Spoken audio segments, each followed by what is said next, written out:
enjoy the show. Voice 17104, a station for everyone.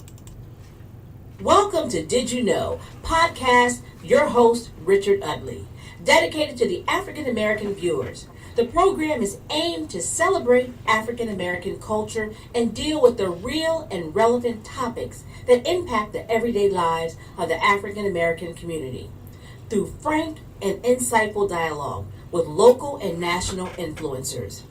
Every day, there is another horrible, discouraging news story, directly or indirectly, impacting African Americans. But we need to look at the shining stars in the galaxy of Black America. It is time to tell our story.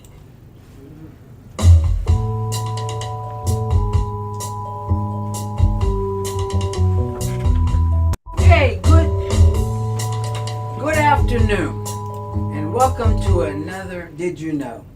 Boy, we got a good program today. We're going to have some good things to talk about when we talk about history and about stay woke and stay active.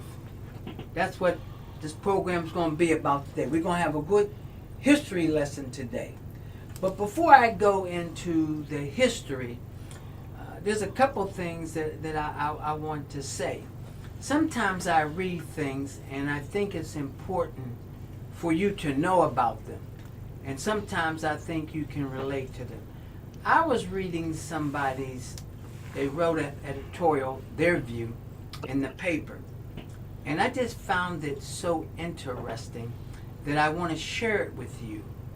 And I want you to keep this in perspective. And this is this person's view. World War II hero is facing his final battle with Medicare. This is how one treats a 100-year-old World War II Army veteran. I am such having to defend my country in the Philippines, and then as one of the first GIs to step on Japanese soil when it was surrendered. Today I am a widow, living alone under hospice care in the same small, comfortable home my wife and I cherished for so many years. My health conditions has deteriorated dramatically due to the ravage of ESRD, bladder cancer, anemia, high blood pressure, depression, and loss of balance. I am almost bedridden, waiting for the inevitable, and yet just now I have received a notice of discharge from the hospice because of extended prognosis, meaning in layman terms that I'm living too long for hospice and Medicare purposes.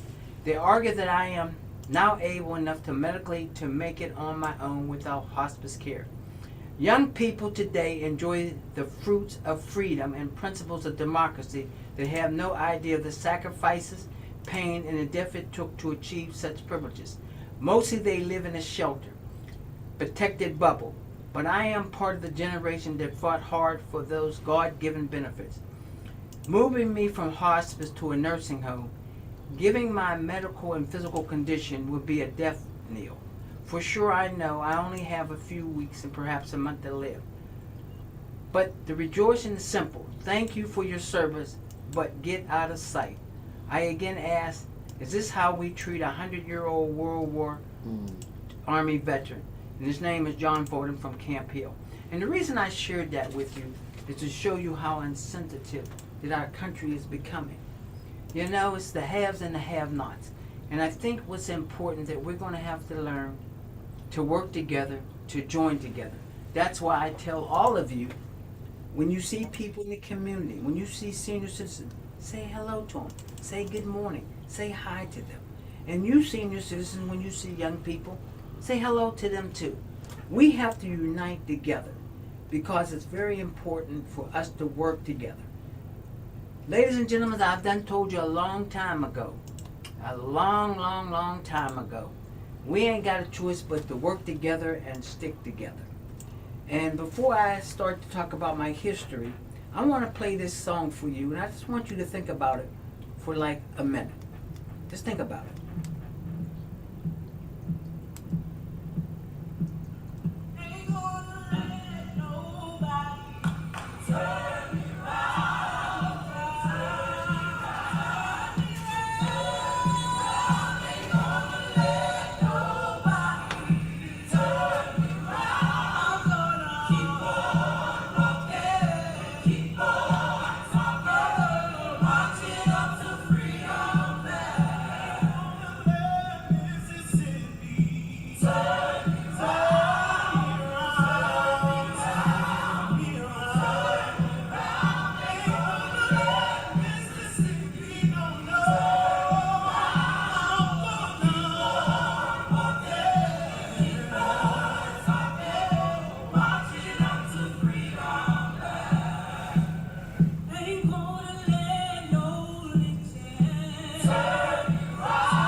know, ladies and gentlemen, the whole song is I ain't gonna let nobody turn you around.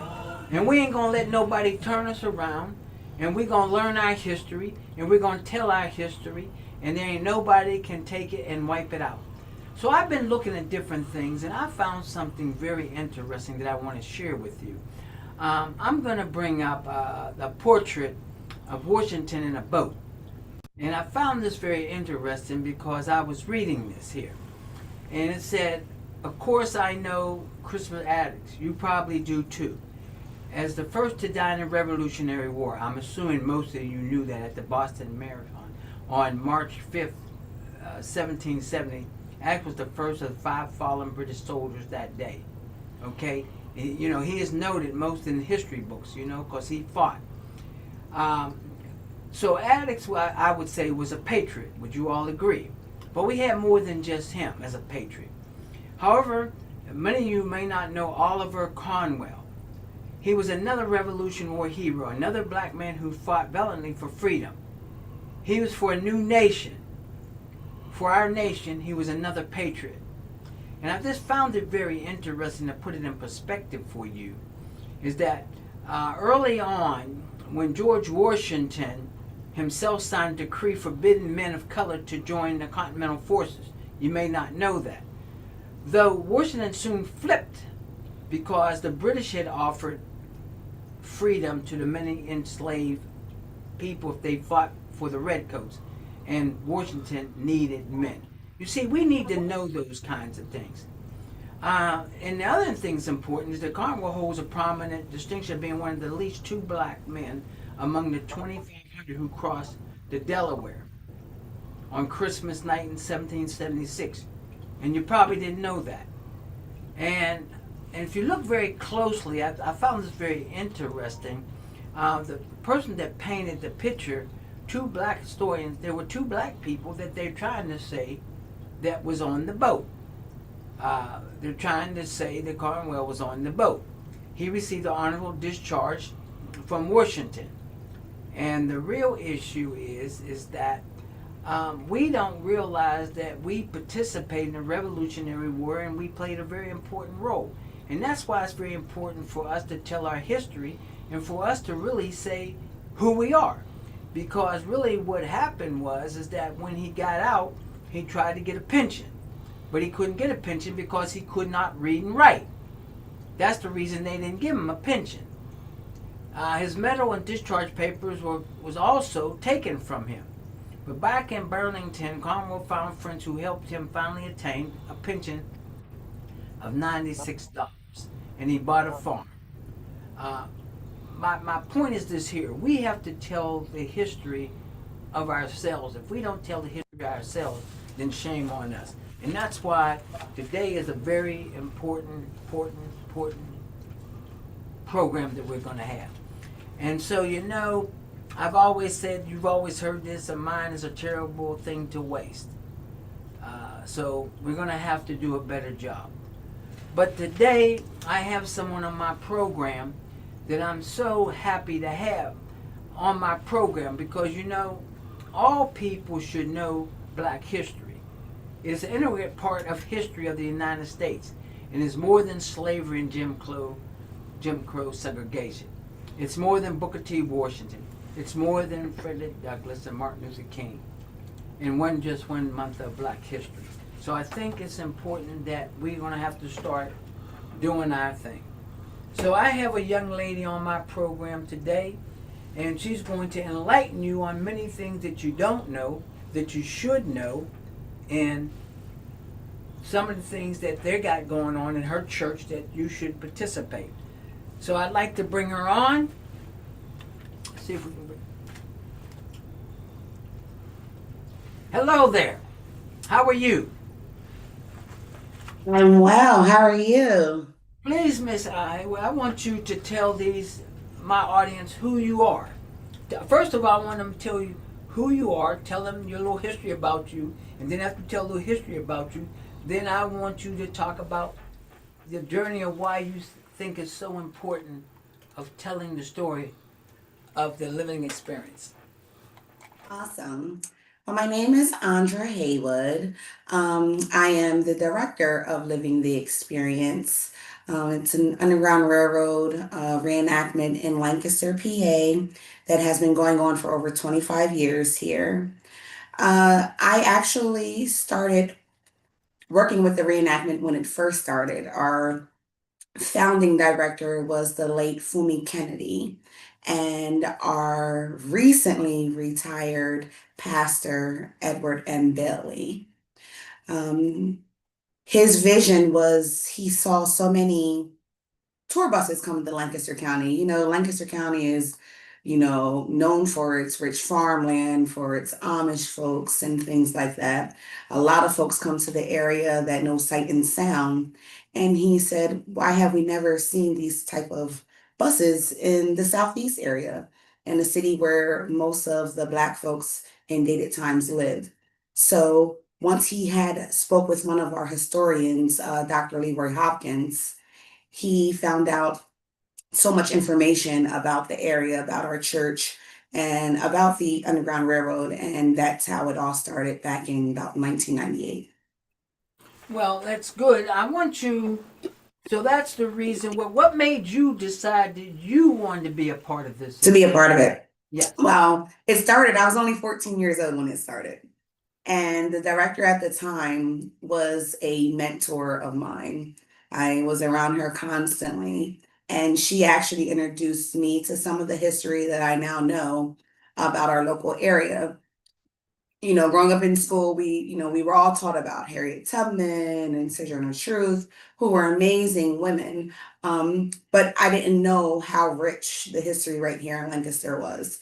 So because of her, I know what I know about our area. And I think it sparked something in me to want to learn more. Because in school, besides those people that I mentioned, that our history isn't told. So it's just it sparked it. And I decided to learn more. I mean, I know that it's more than anything else. It is important to study history, and Correct. that's one of the things that I find very frustrating. Is that sometimes we don't know our history, or we don't do the research in our history. And even though this program is not just around in central Pennsylvania, I have people in Philadelphia, Pittsburgh, different places Mhm. that listen to the program. But would you say one of the most important things is they need to find out the history of the roles that Black folks played in their neighborhoods and communities? For sure, especially northern areas, because so many folks think that one, that slavery was just down south, which is incorrect. Two, that no one helped us besides, Quakers and things like that. There were people in that time period that were Black folks of means. They were able to help as well, to help people that were seeking their freedom. And that's some of the people that we speak about in our production. Everyone wasn't enslaved. However, there were a lot of people that helped to get these other enslaved folks to their freedom. Like the Reverend Stephen Smith, who was a millionaire of his time. He had the means to be able to help other people, like Lydia Hamilton Smith, who owned properties and things like that. So it's also encouraging to know that, one, we will make sure that we help each other. Two, we have to know our history, because if we don't, it can be repeated. And the things that are going on in the White House right now, they're definitely going to try to repeat some of these things. So if we don't know where we come from, if we don't know the bravery and the just steadfast these folks had, we won't know how great we are as a people. I think that one of the issues I've always had is that, especially in the Jewish faith, they've always thought it was very important to never forget the Holocaust. Mm-hmm. They want people to know how brutal it was. And so, therefore, it's important for us to tell our story for some of the things that we've gone through. And the reason I say that is I think that if some people understand certain things, they will better understand us. I mean, people don't understand certain kinds of things.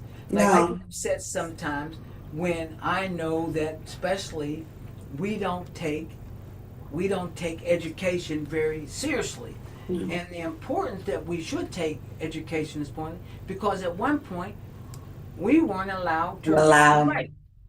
And there were Absolutely. people who fought to help us so that we can learn to read and write.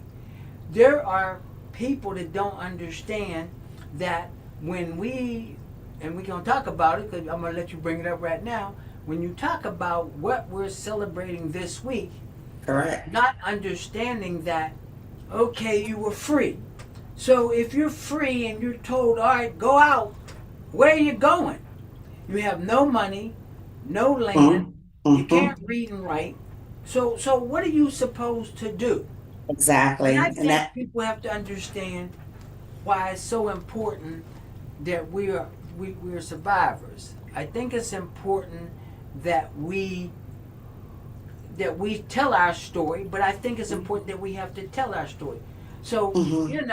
we know why we're celebrating it and we know about everybody else thought we was free and people knew we was free, but the people in Texas didn't know we was free. So could you elaborate on that for me, please? Right, right. You touch so many important factors. One, some folks want to say, slavery happened so long ago, but they don't understand how that has been an issue since then for Black folks. What all happened after slavery? And you think about each thing that they did continue to stop Black folks from becoming what they know we could be. One, so you were talking about Juneteenth. Yes, so the Emancipation Proclamation was signed in 1863, but it didn't reach Galveston, Texas till 1865. Um, there's actually a couple great documentaries that folks can check out to understand the importance of that. And like you were saying, so now we're told we're free, but we have no means of anything. We were never being paid for all of those years giving free labor. We don't know where to go. That's why so many decided to stay and become sharecroppers. Some people actually had the determination to and the drive to leave their areas and start a new life. But again, you have nothing. And not only were some of them able to succeed, we still had folks that were trying to then stop them. Think about all the different cities and communities that Black folks then built and that were burned down. You think about all the things like redlining and, they're saying pick yourselves up by your bootstraps, but every time that we tried to do that, we were stopped. You think about all the segregation and uh, just all of the laws, Jim Crow laws, everything that was put in place just so African Americans could not reach the level of prosperity that they deserve.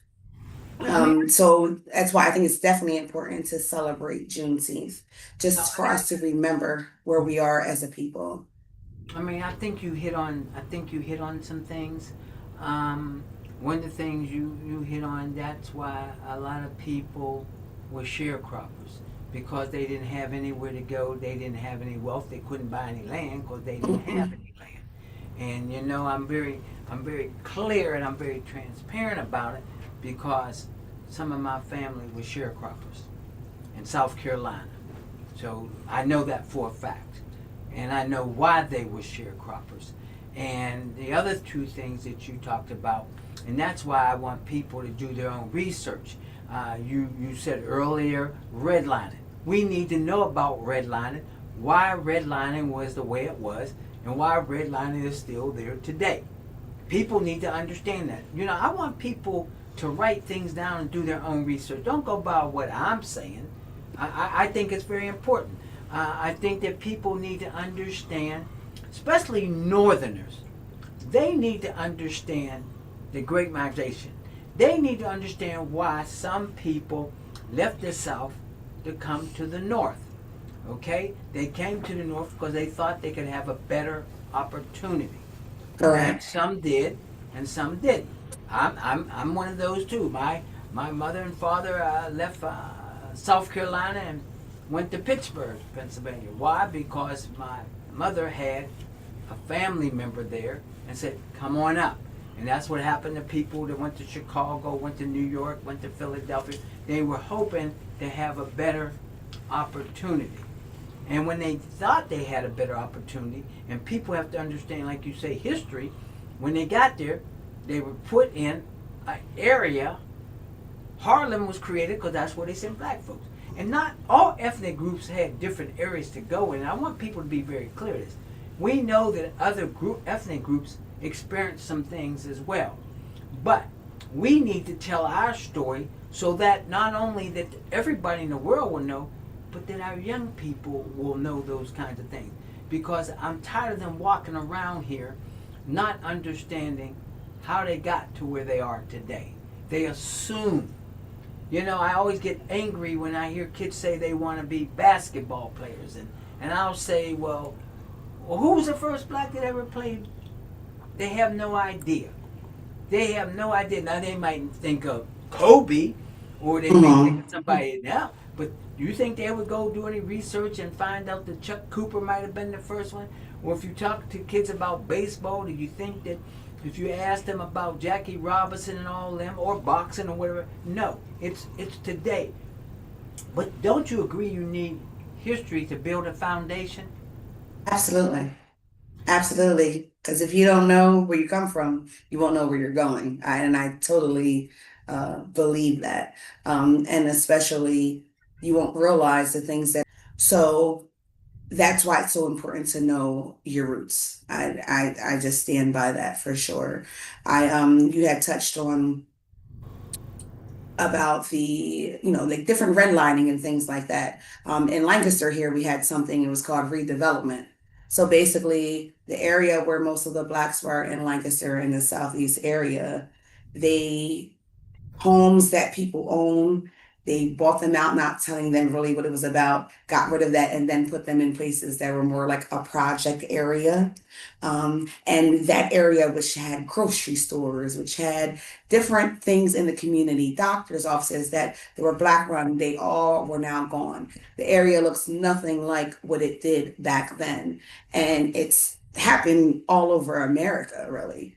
And then when you speak about redlining and the people, not even to this day, people are affected when they try to buy and sell homes, depending on what is in the home, and they can realize, the appraisers can realize that it's a black family, they give them less than what the is deserved for their home. And that's what I'm saying, that people, that slavery was so long ago, but it is still affects African Americans till today.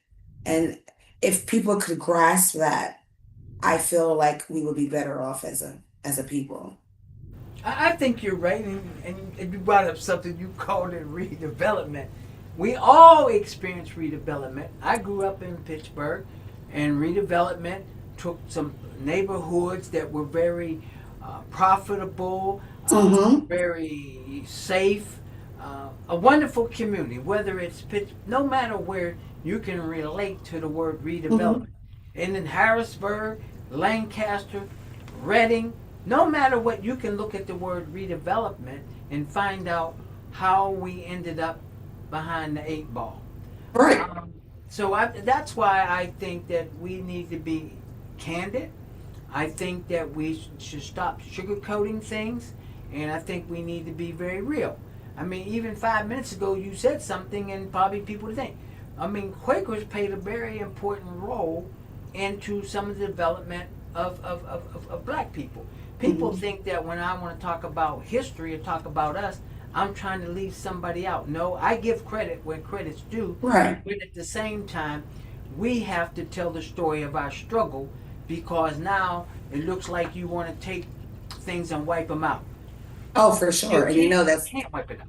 no, no. And that's one thing that we say in our production is, yes, there were people that helped along the way, but no one came and got you.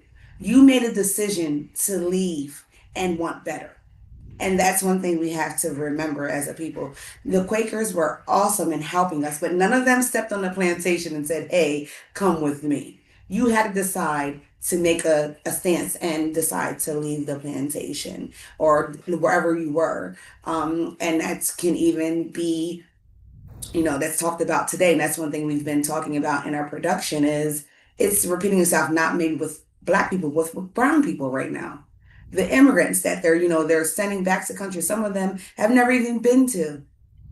They're not getting their due process, things like that. So if it's happening to them, how long do you think it's going to be till they decide to say, hey, you and I, you could be Dominican?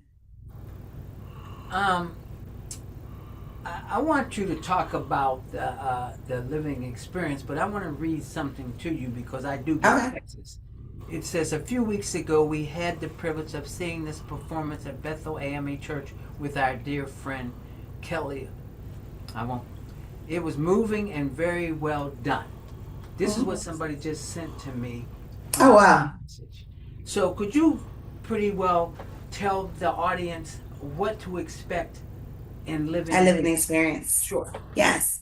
So, Living the Experience is a Underground Railroad reenactment. It basically gives patrons the opportunity to step inside the shoes of Africans seeking their freedom in the 1800s in Lancaster and what a normal worship service would be like at Bethel AME. Our church was founded in 1817. It is the oldest Black church in the Lancaster area and one of the oldest AME churches, period. So we talk about what would have happened in that time if you came through Lancaster to get your freedom. And we also you also get a chance to hear stories of known and unknown people that played a major part in Lancaster. Some that I already mentioned, like Reverend Stephen Smith, Lydia Hamilton Smith, Thaddeus Stevens. We talk about the Christiana resistance that's not too far from Lancaster, and that was William and Eliza Parker. Um, so it's an awesome experience. It's once people go through it and then they understand. It's something that you have to literally go through to understand. Folks come, they laugh, they cry, they learn. We basically do it to have people open their eyes, to see Africans in a different lens, to see the courage that they needed to be able to say, you know what, enough is enough, and I deserve better. So it's definitely something that is impactful. The production also comes with the reenactment. It comes with a Southern style meal. It comes with access to vendors right here on site. And again, we have been telling the story since 1998. I'm glad to have been a part of it off and on since then. And just recently, I took over last year as a director of it. So you recommend that people come, and Mhm. you're recommending people come. I'm recommending people should come. And you said you've been doing this for a long time, Correct. and you realized that you realized that everybody was coming to Lancaster for the Amish or whatever, and you said, Hmm. you know what, we have a role, then we need to tell our story, and so Absolutely. therefore, the Bethel AME Methodist Church created the living the Experience. experience. Hmm. And you think that, I'm just asking this, and you think that people should go because they need to understand the experience of some of the things that we have gone through. Since you reacted, that means that you're role playing some of the things that people went through. Is that part of it? Yeah, yeah, we do talk about different things topics that, people do not understand. They understand people, I don't think they really try to break down what slavery was, how many millions of people. We're not talking about a few folks that were enslaved right here in America. And the contributions of African Americans in this country. This country could not have been or not be where it is if it wasn't for the contributions of us.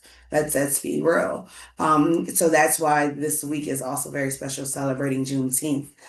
Bethel, Lancaster alone has always been in the forefront of fighting for different injustices in the city and around it. Um, our church was a brick and mortar for many things, not just the actual church. We started the Negro Civic League, which became the NAACP. Members here actually can go back to the Civil War. Members of this church assembled right here at Bethel and marched down to the courthouse so that they can enlist for the Civil War. And they were denied because Africans weren't allowed to have firearms. So then they went back. And after Lincoln realized, we're losing this battle, hey, let's let them fight in it too. And they were given firearms to fight. That happened right at Bethel. They assembled. Right in our backyard here is a small area, but we have over 300 Africans buried in it, and some were Civil War vets. Bethel Lancaster has always been, like I said, the forefront of helping with injustices. When we had folks that weren't able to get jobs downtown, discriminated because of their color, we protested about those things. We protested when, in the early 2000s, when the Ku Klux Klan was going to rally to come to Lancaster. We stood on the old courthouse steps and said, we will not be doing that here in Lancaster. We had people that marched for a pool to be open for all. Back in the 60s, there was a pool at Rocky Springs. It was a carnival type area, and the Black folks then could ride the rides in the 60s and 70s, but they could not get in the pool because of their color. So we marched, and then eventually the county pool was established for all. So Bethel Lancaster has always been at the forefront of that, and under the leadership of Reverend Bailey for the last 32 years, it continued. And we pray that we will still continue to be able to fight for the things that are deserved for all in this city. I think what you just said, I want my audience to do some soul searching. I want them to be real at what you said. And I'm going to tell you why I want them to be real to what you said. Do your homework, do your research. Now, I grew up in Pittsburgh, Pennsylvania. Mm-hmm. But I know there were times that we could not go to the swimming pool. Mm-hmm. We could go to the park, but we couldn't go to the swimming pool. And you know what's crazy about it? Ladies and gentlemen, it wasn't that long ago. No. Other issue I have, it's in a lot of neighborhoods if we want to admit it. It ain't just happening in Lancaster or Pittsburgh or Philadelphia. And that's why it's important for people to know what we went through and why it's important that we be good citizens and that we become elected officials and we look out for who we are. I keep telling people, if you don't look out for yourself, then shame on you. Yes. And we have to have people that have vested interests. I mean, like I keep saying, it wasn't that long ago and the things that you're sharing, even though some of those things are starting to reoccur. But I think if you understand them, I think you have a better understanding of what people went through. Because, ladies and gentlemen, I know for a fact, there was a time when I was a kid I couldn't go to certain swimming pools. There were certain times we couldn't go here. And I'm good, bad, or indifferent. I'm one of those kids that experienced that summer every year, them little 2 weeks to go down south. I'm one of those kids that I remember we got on the Greyhound bus in Pittsburgh and we were good to go. Mm-hmm. And then we got to D.C., we was good to go, but we got to Virginia, after Mason-Dixon line, we had to get in the back of the bus. Wow. And I remember going there, and I do remember, I keep telling people, wasn't that long ago, and they had a little sign that we had to get off the bus and we had to go into the waiting room and had cullets over here. And if you wanted something, there was a window, and my mom would go to the window, And the only thing she would ask for was maybe a Coke. Other than that, we had that fried chicken in that shoebox with the bread with that thick wax paper, because that's how we ate. And also, I remember growing up that my father, we got in the car one time to go down south, and he had to pick the time to make sure that we were in daylight, and so that we didn't get stopped somewhere. And he told Sundown us, towns. Mm-hmm. so these are things that people need to know about. Right. And And understand it's I not that far removed. If you experience that, the protests I was talking about, my godmother marched in them. She's 72. Like it's not that far removed. And I think if people understand that, they can understand one, like I said, the value of Black folks, period, and how we still need to continue to fight, because it's not that far that folks had to go through that. They're right around the corner from Bethel right now, where I am. There's a house that was in the Green Book. One of the members of our church, his house was a part of the Green Book. And, that basically was a safe place for Blacks to go to when they traveled. That's not that far ago. So that's why we need to make sure that we understand our history. That's good. I understand your program, and I'm going to keep going back and forth to the living experience. Yes. It's the history that has never felt so alive. That's one of your. So, what do you mean? But it felt so live. Well, one, we speak about known and unknown characters, well, not characters, but people that were a part of the Underground Railroad. And most people just say they never experienced history like this. When you think about history, sometimes most people think of it as kind of dull, and it's usually somebody reading something, but you have people that are actually bringing these folks to life and trying to really help people understand the struggle of the African in the 1850s in Lancaster and surrounding areas. A lot of people have never heard history like this, and then, like I said, it just opens up their eyes to understand differently. I am happy that we have folks from different walks of life that actually have been here, Blacks, whites alike, because it makes them understand the struggle. So yeah, we've had people that came to our experience from all over, literally different countries, um, different cities, different states. One of our last tour buses was a group. It was an all-white students from a school that were coming to the area, and they came to our reenactment, and they said how much they learned and stuff that they've never heard of in school. So that's why we like to tell the story. That picture there is actually uh, taken last year. We celebrated 25 years of telling our story, and we had a big commemoration, thanking those who started and were a part of our reenactment for a long time. All of those pictures there, they were in our local paper, in Lancaster newspaper, and it was a packed performance. We offer our production every first Saturday, excluding next month because that's the 4th of July weekend. But our next production will be August 2nd for the public. And if you're in a group of 35 or more, you can reserve your own date. So it's just something, email, call us, and let us know, and we can work that out for you. So tell them, okay, tell them where the church is, and give them the information so that they can find out where the spiritual interactive Underground Railroad reenactment, a story of faith. Correct. It is. So Bethel AME Church, Living Experience, is part of our nonprofit. It is Bethel African Historical Services, and we are located at 512 East Strawberry Street in Lancaster, PA.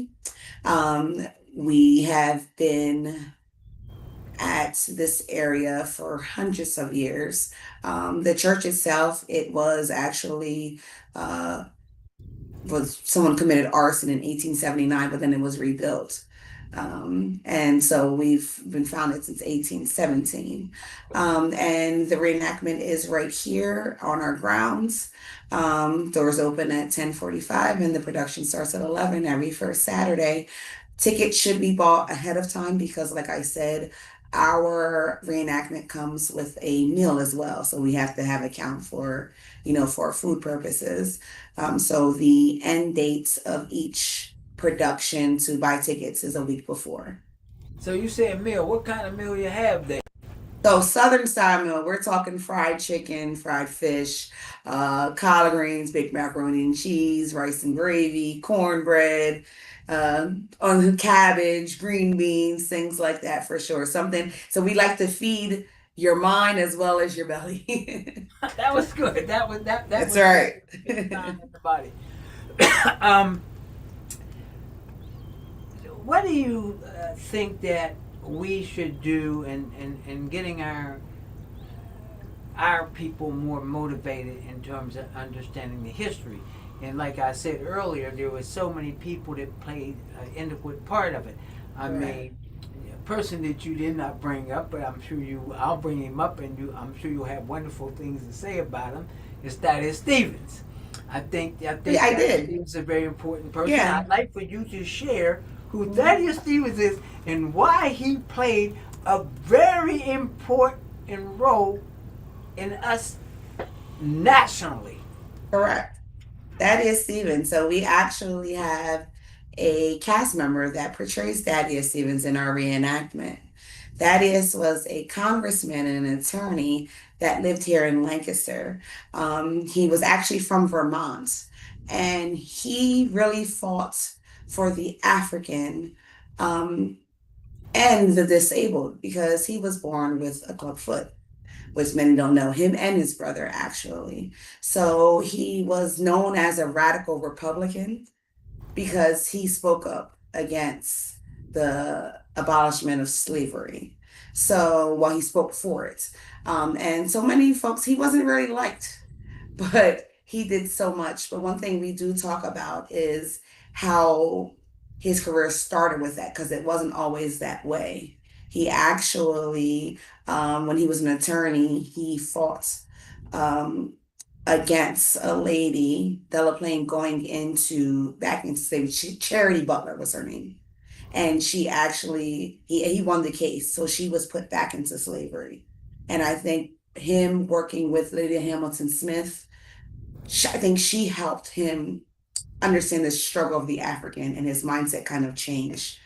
His house is actually right not too far from here. They're actually building a museum for him and her in Lancaster. But of course, that is something that we are not a part of. We have said, you're talking about like the Jews. The Jews tell their own story, but we have so many other people trying to tell our story. And it makes you think, why do they want to tell our story? Is it because they really want to try to make things better, or is it for profit? Unfortunately. So that's why it's so important for us to continue to tell our story. One, to make sure it's told properly.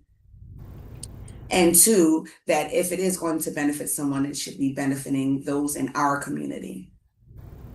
But yeah, Thaddeus Stevens was very beneficial in the states. If it weren't for him, we wouldn't have the 13th, 14th, and 15th Amendment. He was even working on that stuff until he died. So that's why I brought up his name. mm-hmm. I brought up his name, even though he has a school in Lancaster. Yes. But I think that if people will do their research, and as they continue to write about the amendments that you bring up, and if people will go back and look at Lincoln, find out that he had a great many conversations with Lincoln. Yes. And it almost didn't go down. If Mm-hmm. it wouldn't have been for him standing up for the rights about abolishing slavery.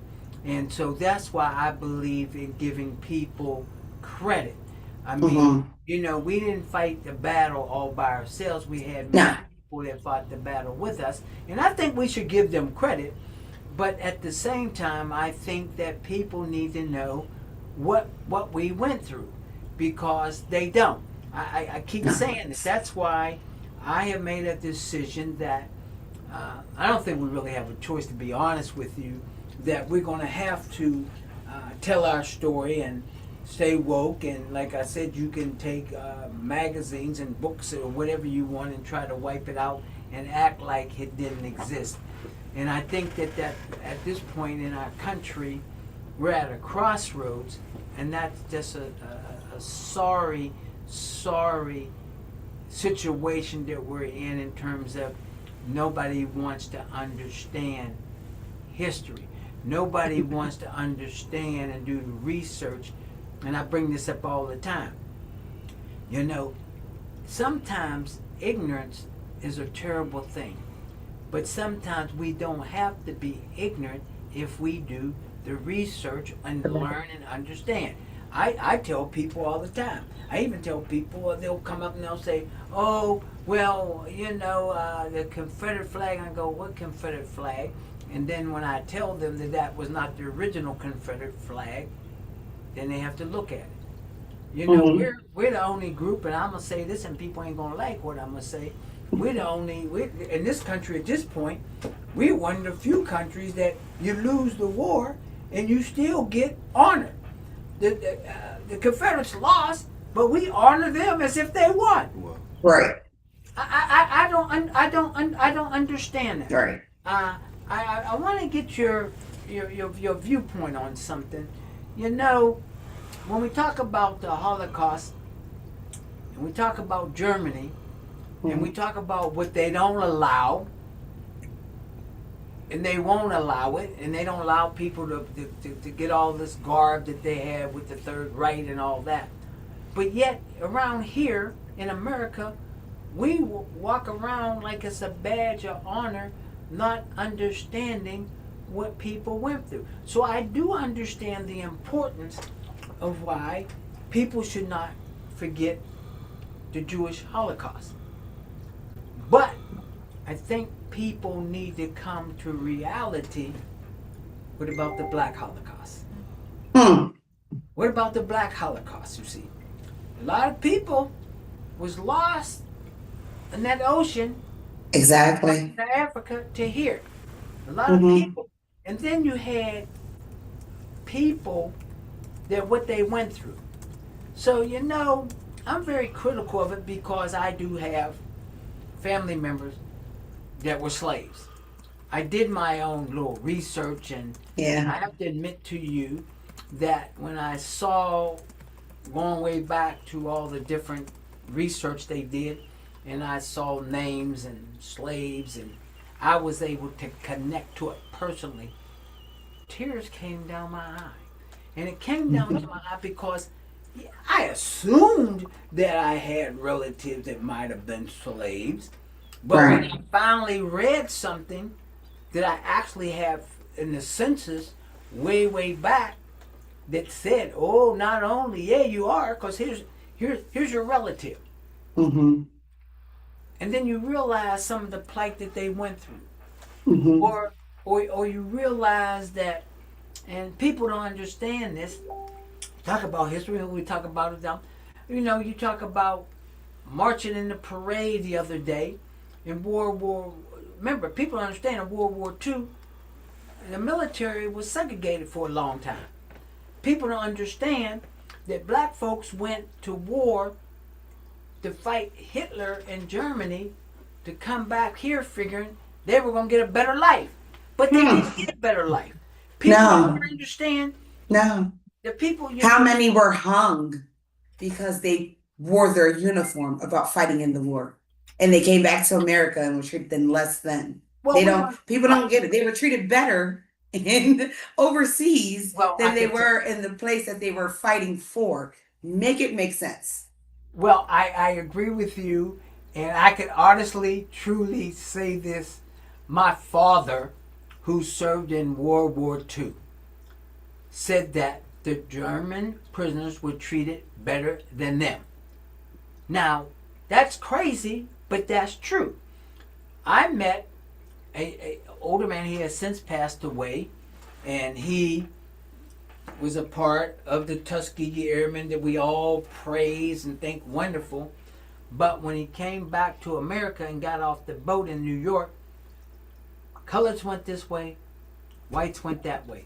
Yeah. And even though I just want you to, I'm going to say this, I want you to elaborate on some few things before we end this program, is that one of the things that I found very interesting is even though people watch Tuskegee Airmen and all that, they need to understand and put it in perspective. They could not even be airplane pilots back then, even though they were glorified in the war. So what I'd like for you to do for the last 5 minutes, because the program is going pretty fast here, is what do you think, based on what you're doing, living the experience, what would you like to leave my audience with? What would I like to leave your audience with? Mhm. One, like you said, do your research. It will enlighten you in ways you couldn't even imagine.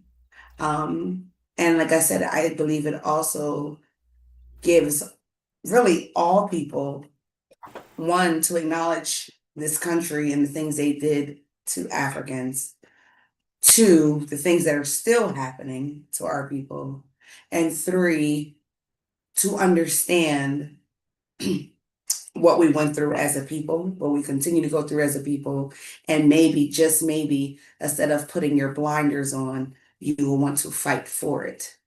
Even right now, there's been protests all over this country right now because of, the King Day that they've been doing around towns and, trying to stand up for the immigrants and for other people because of what's going on in the White House.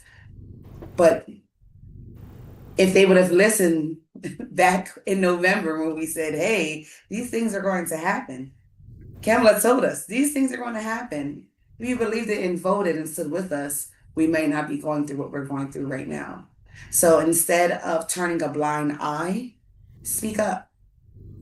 That's one thing that we try to push in our living experience. Know who you are as a people, not only knowing what we went through on this land, but knowing where you came from. So many people think Black history and it just started here on these lands, and that is not the case. So we do touch and help them remember, we came from kings and queens. We taught other people how to bathe, So it's you have to know they picked the cream of the crop to come here, not just a person, but they picked people that could grow things, that could build things. So we've built this country. And so the White House was built by Africans. So knowing your history will help you understand who you are as a person. So that's one thing that I love to let people know when they leave our production. That's good. I wanna thank you for being on the program. We're gonna bring up again how to reach you. Yes. We're gonna bring it back up again so that people can find out how to reach you, how to come see the living experience, and there's so many places around that are trying to help us, but I will say that. And of course, black churches played a very major role in that. For There's no sure. question. And we've gotten away from it a little bit, but it's important for us to tell our story. Mhm. So now, how can they reach you again? So any social media, we're definitely on Facebook under Living the Experience, Instagram, LTE_1999. You can call our office 717-874-5975 or email at LTE@BethelAME Lancaster.com. And ticket prices or ticket sales you can get on Eventbrite. They're only $38.50 for reenactment, meal, and access to vendors. So you're not going to find tickets like that in 2025 anywhere. Well, I want to thank you for coming on the program, No and problem. I hope that not only people will visit. Yes. But I hope that what people heard what you said today will enlighten them, will turn that switch on to go out and do their own history, their own research. And that's why I have this program, Did You Know? Because I want people to know things. Right. Because if we don't know, we're in trouble. And For as sure. you said, ladies and gentlemen, let's not forget, blacks had a black Holocaust as well. And it's our job to tell our story out of our own mouths and of our own personalities. So thank you again for coming on. And I hope that people understand this week we're celebrating, That's right. but we should celebrate not just this week, we should celebrate all the time, because we are proud people and we have contributed to the country and to the world. And thank you again.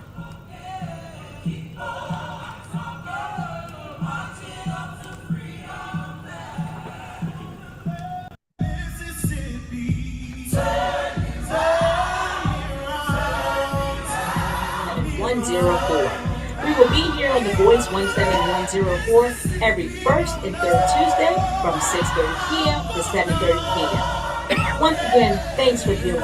Remember to visit us on Facebook at Richard Utley, and we welcome